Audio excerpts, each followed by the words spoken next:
So guys next year release అవ్వబోతున్న Avengers డూమ్స్డేలో same story చూపిస్తారో లేదో తెలీదు. ఇది నేను అనుకుంటున్న థ్యూరీ. ఇది ఒక ఫ్యాన్ థ్యూరీగా కూడా మీరు అనుకోవచ్చు.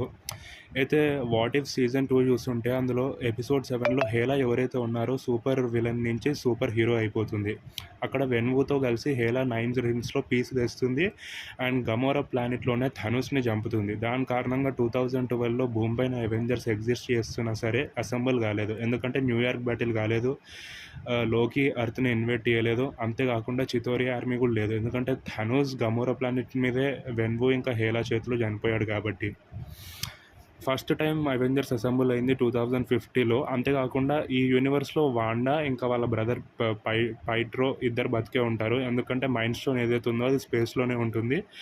అండ్ అల్ట్రాన్ని పీస్ కోసం చేస్తుంటే అల్ట్రాన్ మిస్అండర్స్టాండ్ చేసుకొని జార్విస్ని చంపేసి వైట్ విజన్ని తయారు చేస్తాడు. మైండ్ స్టోన్ ఉండదు కాబట్టి వైట్ విజన్ని తయారు